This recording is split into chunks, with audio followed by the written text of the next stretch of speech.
mangrove ini dikenal sejak zaman nenek moyang sebagai sumber karbohidrat.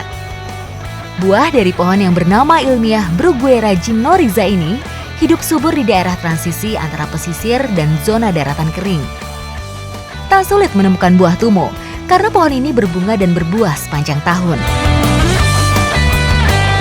Buah mangrove ibarat sagu di timur Indonesia.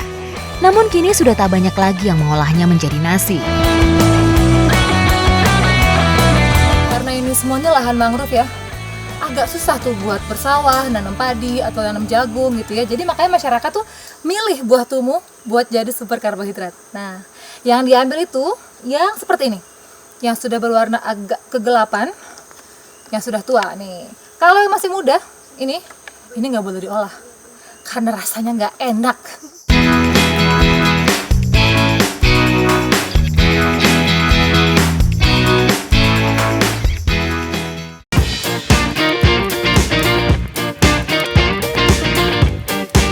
Buah ini mengandung air yang cukup tinggi, sehingga mudah busuk ketika tidak segera diolah. Tumo akan dimasak menjadi nasi. Proses pengolahannya cukup panjang, sebab ada kandungan getah dan racun yang harus dihilangkan terlebih dahulu.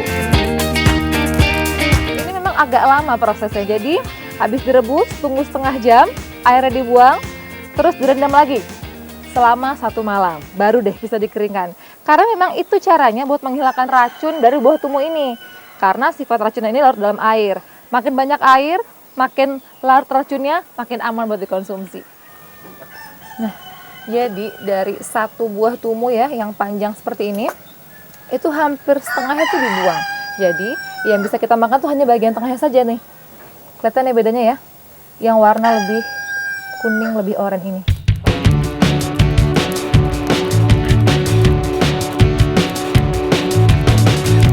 Buah tumonya udah kering tuh, jadi tambah coklat dan memang dia jadi semakin menciut ya ukurannya. Tapi kalau udah kering seperti ini bisa tahan sampai setahun ke depan. Tapi kalau sekarang saya mau langsung masak. Setelah proses yang cukup memakan waktu, kuliner khas Pulau Cawan ini pun bisa dinikmati. Dahulu buah tumu menjadi andalan sumber karbohidrat. Namun panganan tumu ini mulai ditinggalkan karena pembuatannya yang tidak mudah. Rasanya cukup mengulik lidah, berbeda dengan nasi dari beras. Rasa nasi tumu berserat, serta terasa mengandung banyak air. Paling nikmat disantap selagi hangat. Kalau ngomongin rasa ya, nasi tumu ini hambar kayak sukun rebus, tapi pas dimakan tuh kayak ada aroma teh melati ya, jadi wangi memang pas dimakan. Dan informasi yang saya baca nih, nasi tumu tuh nggak cuma tinggi karbohidrat, tapi juga tinggi protein. Dan ini enak banget, apalagi makan sama ikan, sama kerang, itu benar-benar cocok banget deh. Berkat nasi tumu, masyarakat pesisir laut tak akan khawatir kekurangan bahan pokok. Terlebih nasi tumu ini bergizi tinggi, mampu memenuhi kebutuhan nutrisi kalori tubuh sehari-hari. Dimanapun ya manusia tinggal, pasti menemukan cara gimana biar bisa bertahan hidup. Seperti di sini nih, masyarakat pesisirnya benar-benar memanfaatkan hasil alamnya. Ada hasil lautnya dan juga hasil daratannya. Memang ya, kalau kita terus menjaga alam, alam juga akan terus kasih hasil yang melimpah buat kita.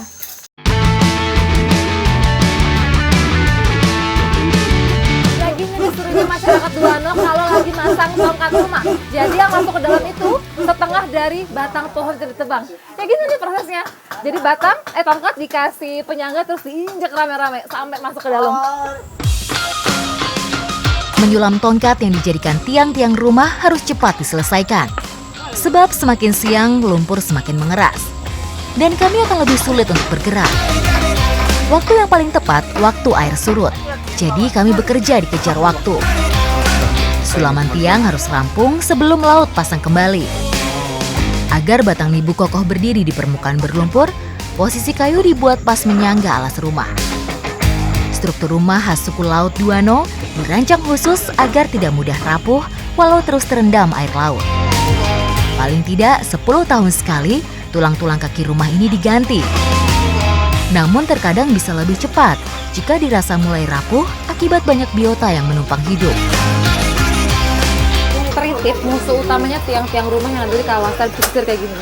Apalagi tiang-tiang terluar ya, yang langsung bersentuhan sama perairan. Dan ini makin banyak teritip, makin cepet juga keropos nih tiang-tiang rumahnya.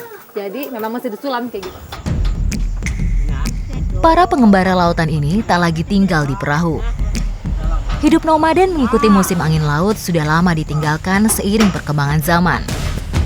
Seluruh rumah apung masyarakat suku Duano terbuat dari kayu nibu, sebutan warga setempat untuk jenis pohon palem.